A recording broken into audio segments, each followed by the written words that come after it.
अगर कोई हिंदू मां के गर्भ में बेटी को मार देगा तो उसको जेल के सलाखों के पीछे जाना पड़ेगा। वैसे ही मेरी मुसलमान बहन, उसका क्या गुनाह? कोई ऐसे ही टेलीफोन पर 3 तलाक बोल दे और उसकी जिंदगी तबाह हो जाए।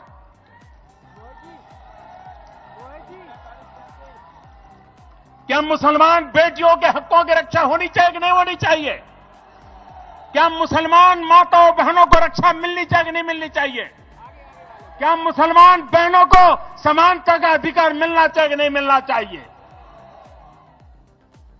कुछ मुस्लिम बहनों ने अदालत में अपने हकों की लड़ाई लड़ी। सुप्रीम कोर्ट ने हमें पूछा कि आप भारत सरकार क्या कहती है। हमने साफ साफ अपने शब्दों में कहा कि माताओं बहनों पर कोई अन्याय नहीं होना चाहिए, संप्रदाय के आधार पर भेदभाव नहीं होना चाहिए।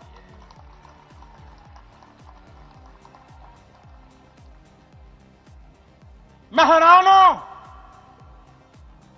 हिंदुस्तान की कुछ पॉलिटिकल पार्टियां वोट बैंक के भूख में 21वीं सदी में मुस्लिम औरतों के साथ अन्याय करने पर तुले हुए हैं।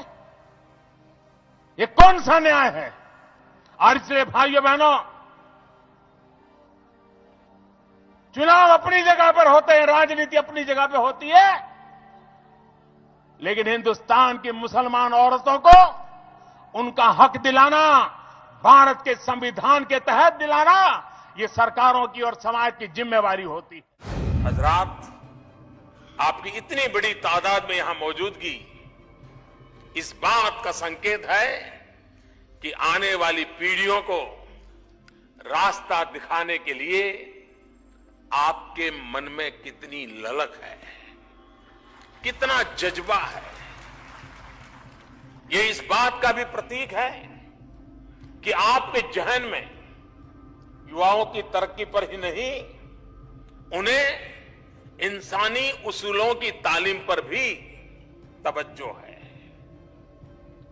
पूरी खुशहाली, समग्र विकास तभी संभव है जब आप यह देखें कि मुस्लिम युवाओं के एक हाथ में कुरान शरीफ है तो दूसरे हाथ में कंप्यूटर है।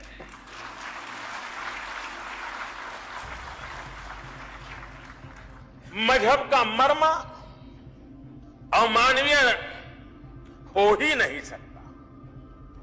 हर पंथ, हर संप्रदाय, हर परंपरा मानवीय मूल्यों को बढ़ावा देने के लिए ही है। और इसलिए आज सबसे ज्यादा जरूरत है कि हमारे युवा एक तरफ मानवीय इस्लाम के जुड़े हों और दूसरी तरफ आधुनिक विज्ञान और तकनीक के साधनों का इस्तेमाल भी कर सके। जैसा देश के गरीबों के साथ हुआ है, वैसा ही छल इस देश की माइनॉरिटी के साथ हुआ है। दुर्भाग्य से देश की माइनॉरिटी को उस छल में, उस छलावे में ऐसा भ्रमित रखा गया है, उसको भयभीत रखा गया है।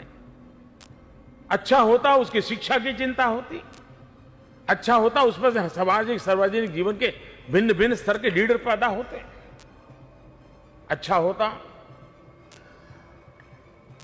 समाज के अन्य वर्गों की बराबरी में उनका भी आर्थिक सामाजिक विकास होता। लेकिन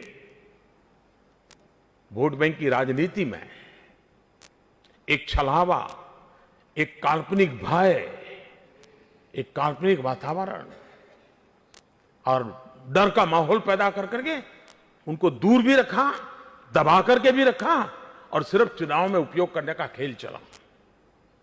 2019 में आज मैं एक जिम्मेवारी के साथ आपसे अपेक्षा करने आया हूं। अब जब संविधान को के सामने सर झुका करके आपके सामने खड़ा हुआ हूं, तब मैं आपसे आग्रह करूंगा कि हमें इस छल को भी छेद करना है। मुस्लिम बहन बेटियां हमारी इस साफ नीयत को भली भांति समझती है। हमने मुस्लिम बहनों को 3 तलाक के जुल्म से मुक्ति दिलाई है।